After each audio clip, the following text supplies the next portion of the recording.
Hi everybody! Angel and Demon made it back from their honeymoon yesterday. They went to Hell, Michigan, and Paradise, Nevada.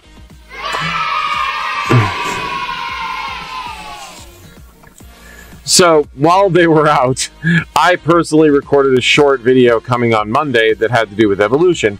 Figured we could do something like that. Any idea how you want to get started? Well, first let's just talk about the fossil record for just a second. John Bergsma. I haven't done anything with him since the early days of the channel when I made fun of his name while talking about biblical slavery. Hey, Angel, Demon, you guys want McDonald's?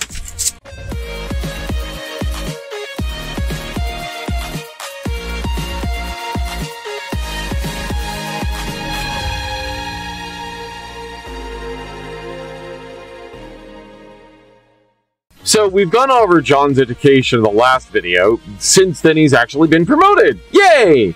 Let's see what this promotion gets us, shall we? Angel? You know, so for most of the fossil record, we just have single-celled animals for billions of years, according to standard chronology.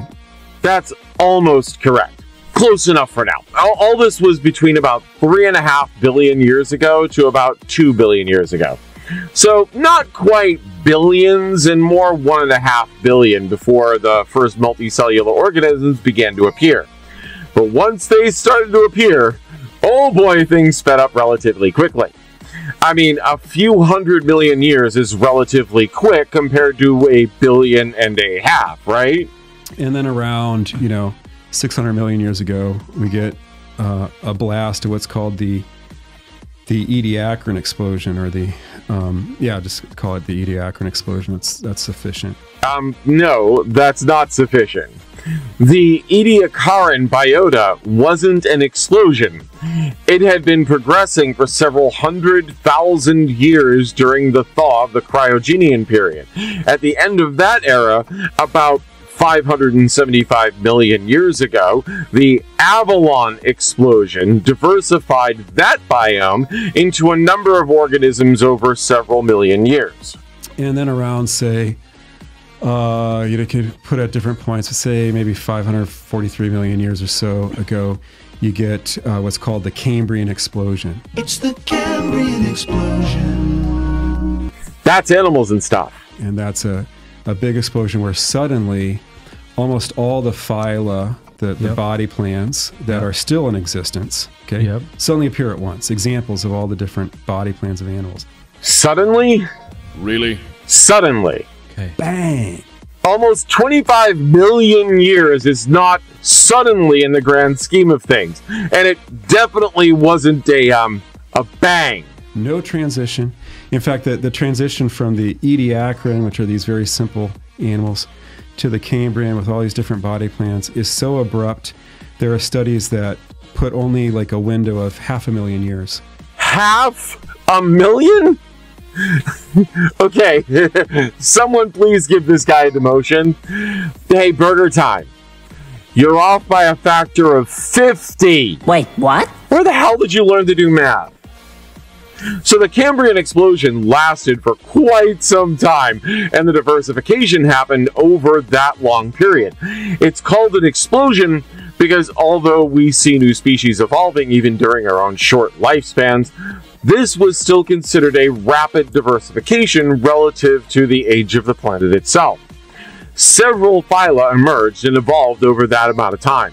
It ended with the extinction of the trilobites due to a decline in oxygen and an increase in the ocean's toxicity due to the sulfides in the oceans, which brought about the Ordovician period. Now, onto the elephant in the room. No transition. Yes, there are transitional fossils around. The only thing is that the Cambrian period gave us skeletal structures which are much easier to fossilize. Either exo or endoskeletons, but still easier to fossilize. Before that, it was much harder for fossilization to occur since everything in the Ediacaran biota was primarily soft-bodied. But we still have a decent record of the transition. Now, he goes on for quite a bit about a couple of books he wants to dump on or promote or whatever, but This video was titled, "Can Evolution Explain This?"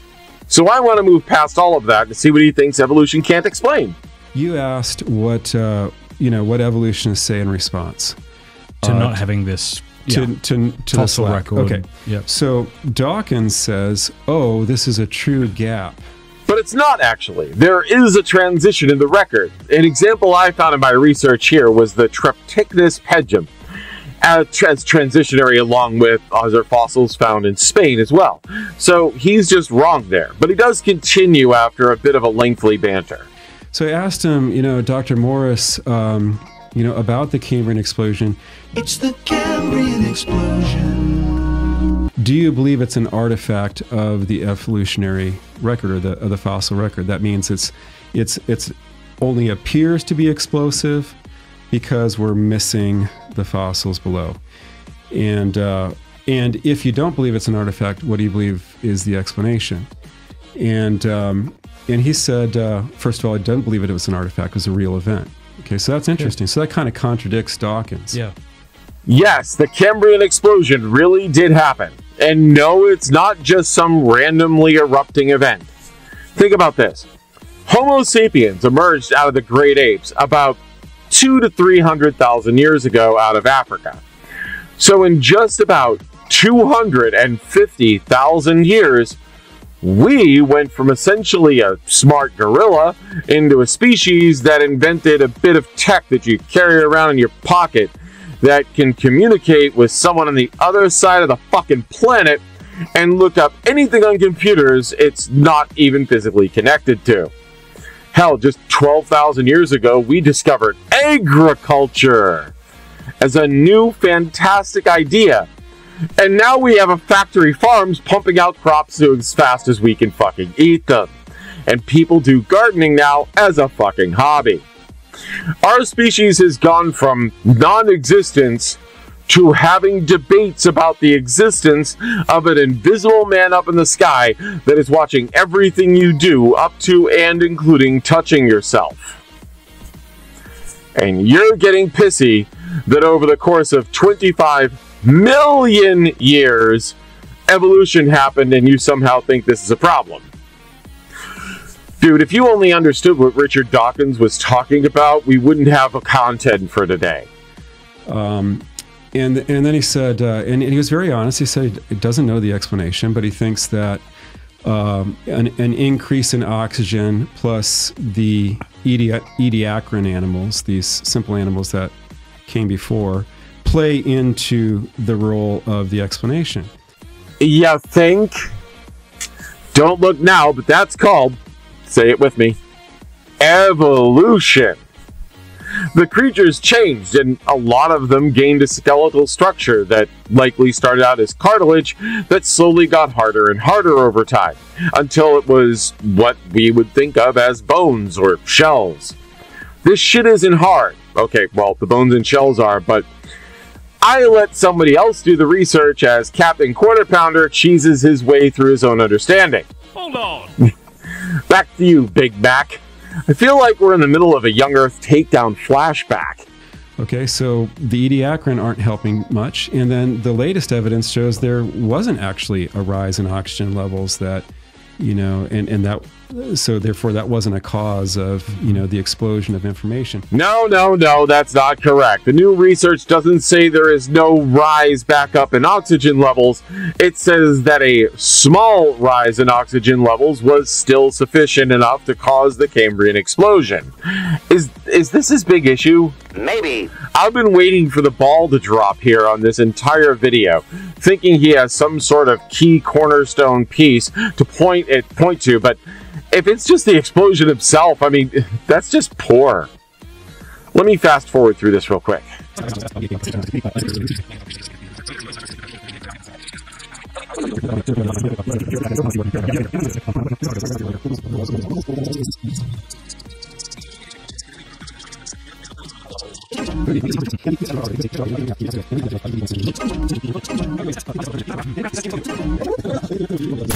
Well, there's a very popular homeschool debate club in Steubenville you probably know, and many people are involved. Almost all my kids are involved in that. And through my kids being involved in debate club, I learned some of the principles of argumentation of formal debate. Right. One of the things I learned was that if your opponent raises like a killer issue for your case and you don't respond to it, you lose the debate.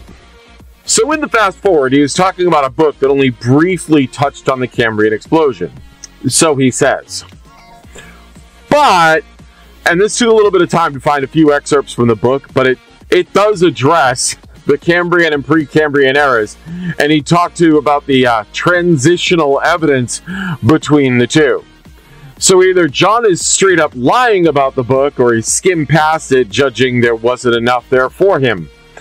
I'll assume the latter. The book, by the way, is Why Evolution is True by Jerry A. Coyne. Demon, please make sure we order a copy of that, please. Okay. Thanks. So, yes, sorry, Baconator, but the information is in there and is elsewhere if you go searching for it.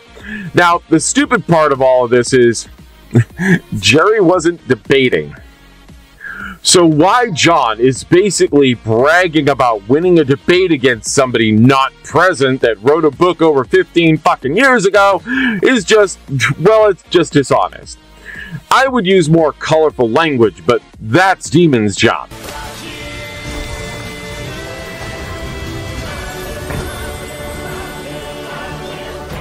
Exactly. Anything else?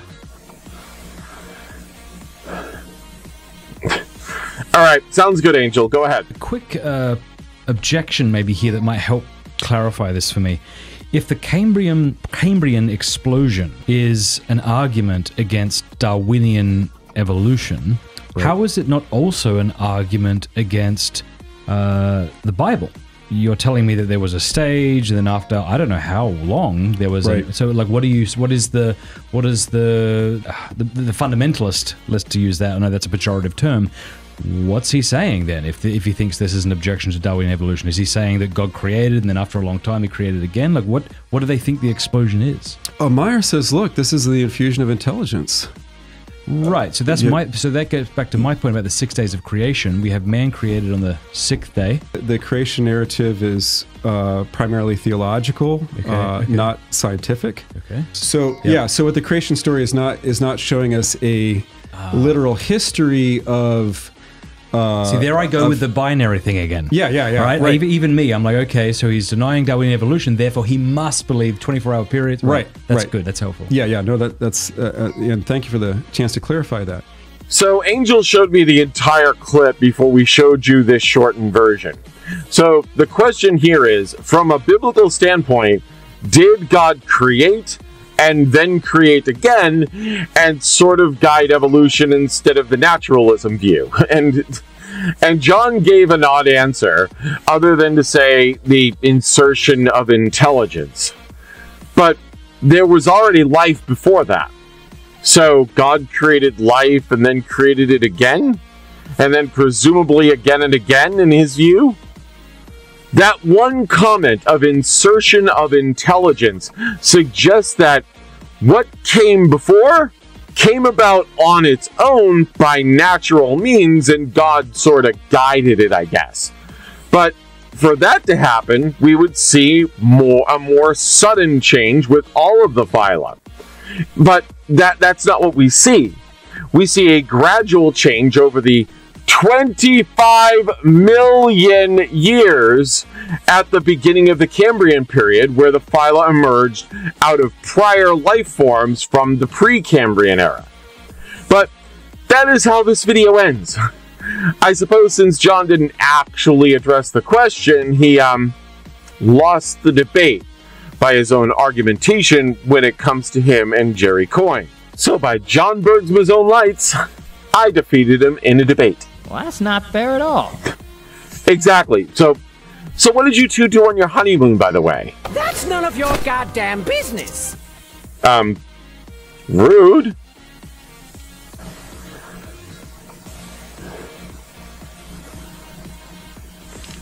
Anything else? Shut up, dear furry! Demon, you were the bottom, weren't you? Yeah.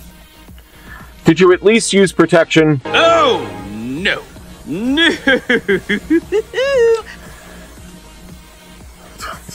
Okay, good. With the language we tend to use, I don't want to have to censor myself around some kids that you two have. Nailed it. Oh, well, I suppose that's it for today. So I am Corsi, and this is the Fluffy Atheist. Pet those like and sub buttons. And remember, if you faith around, I'll help you find out what your Bible really says.